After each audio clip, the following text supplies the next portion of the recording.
All right, for Algebra B today, we are going to finish up our 6.1 notes by looking at 6.1 notes day 2. We're still going to be looking at our standard form. So yesterday, in the day 1 notes, we looked at just the first term of standard form.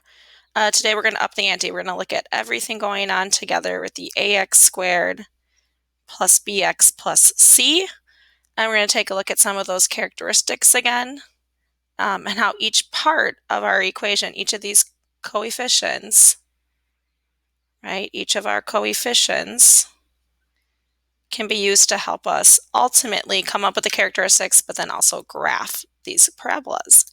Okay, so let's start. We're going to start with equation, an example up here. I'm just going to underneath it, I'm going to put y equals ax squared plus bx plus c, so that we can actually see that our a coefficient is 4, our b coefficient is 16, and our c coefficient over here is -3. So this is where I'm getting these coefficients. It's the number in front of each of those variables. Okay. So we talked about the axis of symmetry. The axis of symmetry is going to be kind of like that line of symmetry that we talked about in the first day of notes. Now, in order to find this line of symmetry, we are going to use a formula. So if you have a highlighter, if you want to do that, you can write this in. This is our formula that we're going to use.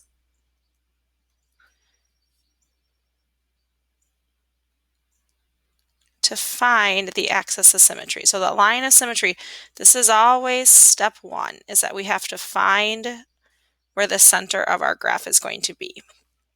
So for our example up here, if I wanted to use this formula, I would say x has to equal the opposite of b. Well, b was 16, so the opposite is going to be -16 over 2 times your a value. Up here, your a value is 4.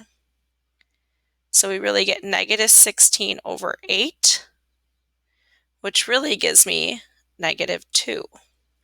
So our axis of symmetry for our example is at x equals -2.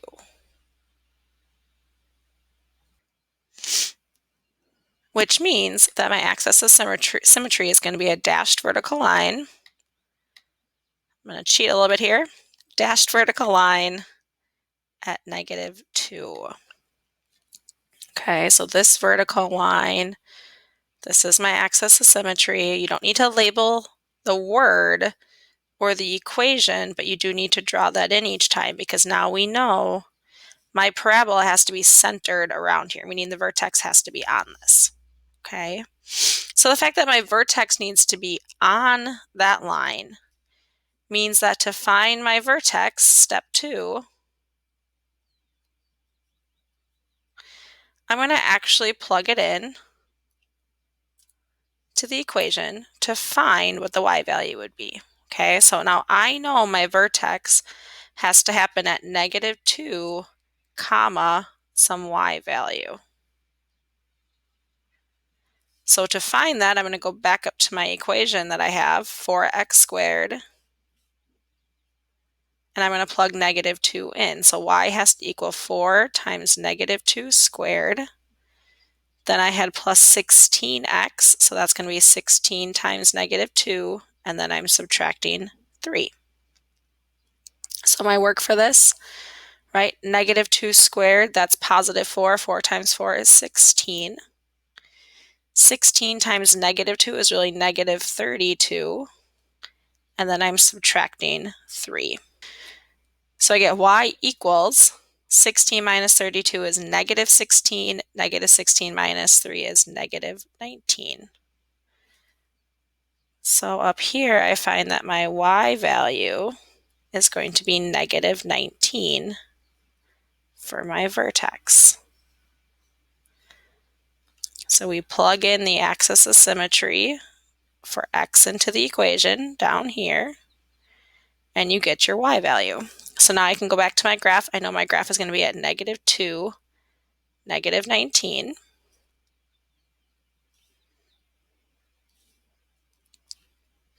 I'm going to extend my line. And I'm just going to estimate about where that is off my graph.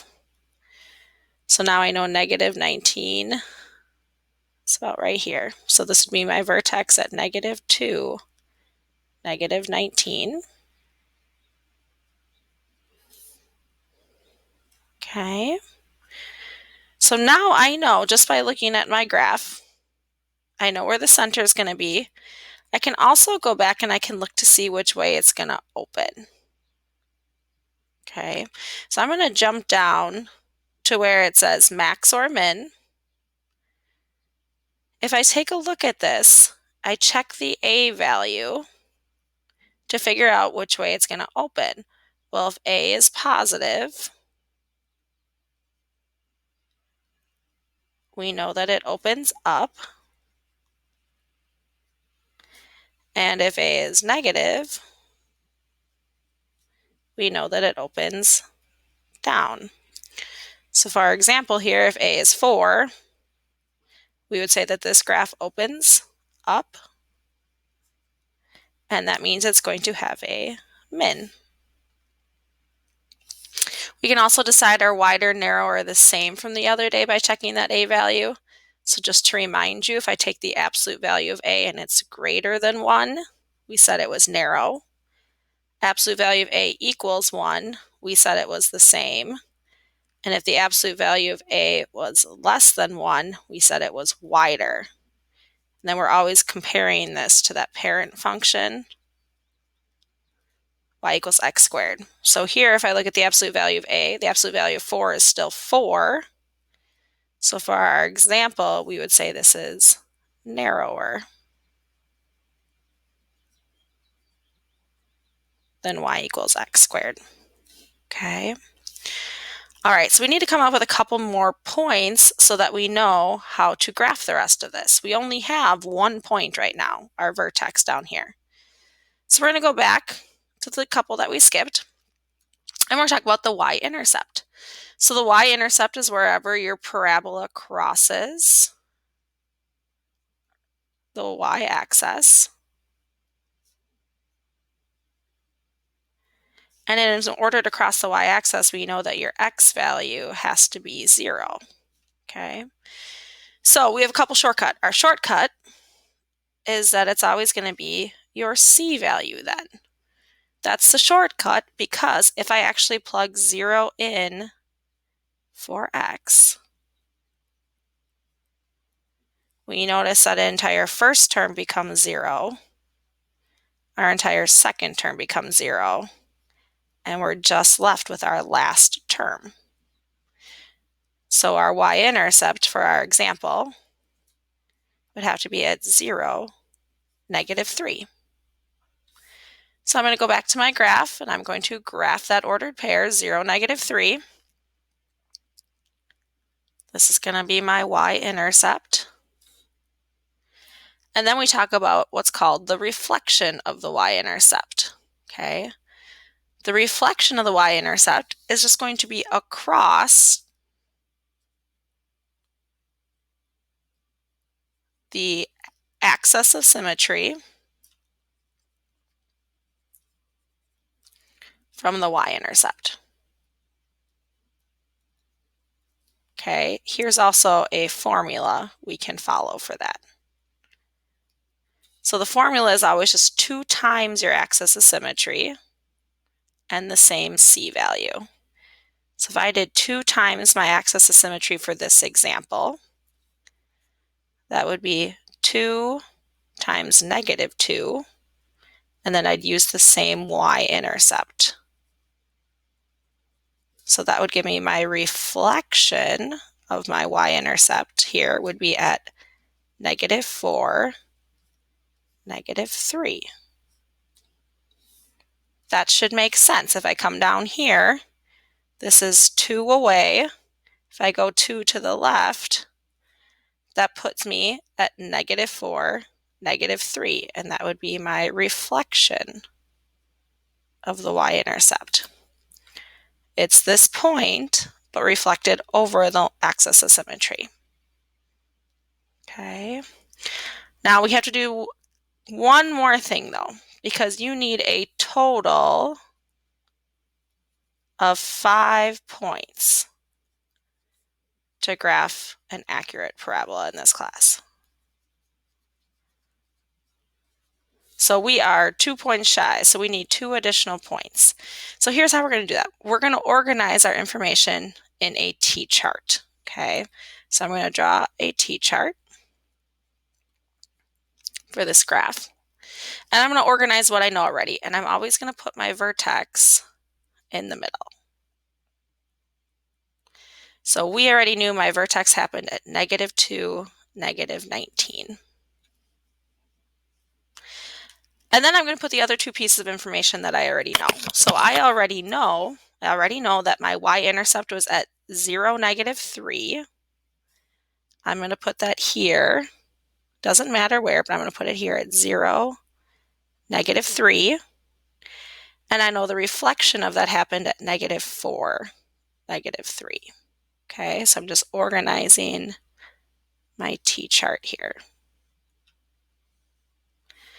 So as you can see, I left 2 additional points blank here. We're going to make our life easier. We're just going to keep counting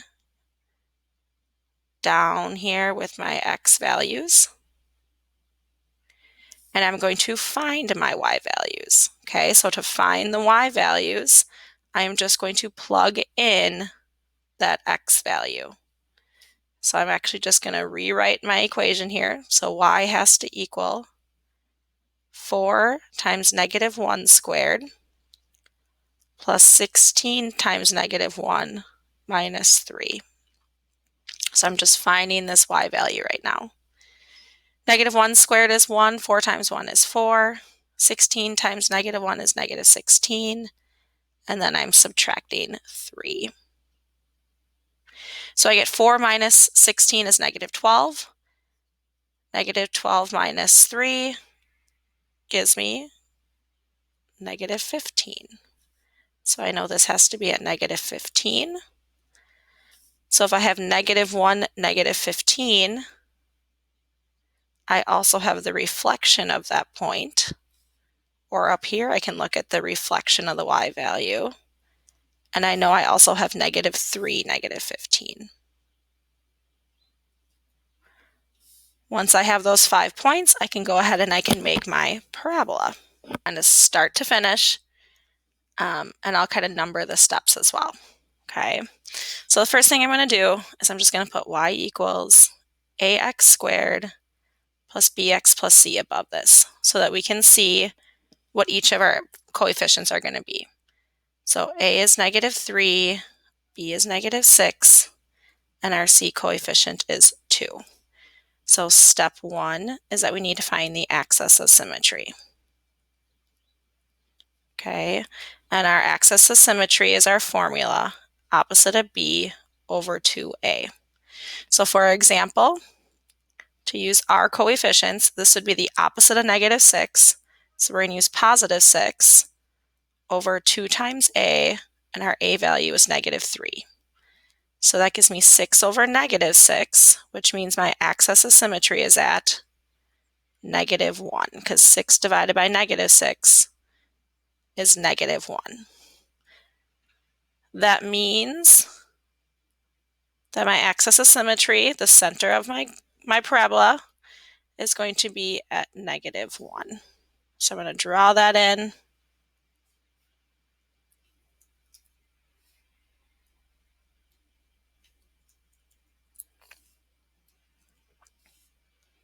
That's where the center of my parabola has to be, which then means for step 2, I need to find the vertex. Okay, so to find the vertex, I'm just going to plug in the axis of symmetry and solve for y. So for my example, I know my vertex is going to have to be at -1 comma some y value. And so the work that goes into that, to find that y, I'm going to do -3 times -1 squared minus 6 times negative 1 plus 2. Negative 1 squared is positive 1. 1 times negative 3 is negative 3. Negative 6 times negative 1 is 6. And then I'm adding 2. So negative 3 plus 6 is 3. 3 plus 2 gives me 5. So now I know my vertex is at negative 1, 5. Okay. These two things kind of group together. Those have to be done together to find that vertex. So I'm going to switch over here. Step 3 and 4 kind of go together. Step 3 is your y-intercept. And your y-intercept always happens at 0, c. So for our example up here, our c value was 2, which means that my y-intercept for my example is at 0, 2. So I can go over here, my y-intercept, if I slide this up, my y-intercept's at 0, 2. I can also use that to find the reflection of the y-intercept over here at negative 2, 2. So step 4 kind of goes together, and this is the reflection of your y-intercept. You can find that by multiplying your axis of symmetry by 2 and using the same c value. Or if you have the graph, you can just count over the axis of symmetry and see that this one's going to be at negative 2, 2. Step 5 then is that we need 2 additional points. And so we're just going to use a t-chart. Okay, and I'm going to organize my t-chart. Up here is still going to be step 5 up here. I'm going to organize it on the side of my graph here. So remember that I always put my vertex kind of in the middle. My vertex here was at negative 1, 5. Then I'm going to organize my y-intercept was at 0, 2. So now that's going to go right next to, if I'm counting, 0, 2 goes here, negative 2, 2 goes right next to it. And now my additional points that I want to fill in are 1 and negative 3.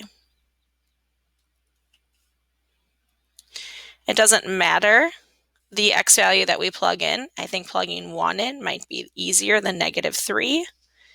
So to do that, I'm just going to rewrite my equation. So to find that y value, this is really negative 3 times 1 squared minus 6 times 1 plus 2.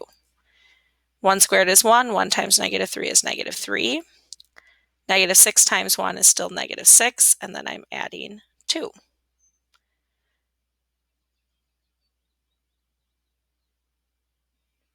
So I go negative 3 minus 6 is negative 9. Negative 9 plus 2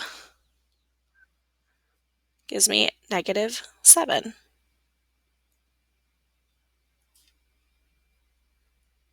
And so then we can graph 1, negative 7.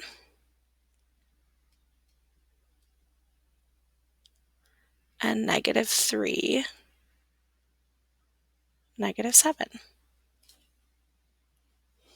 We can make our parabola then by connecting them with the U shape opening down.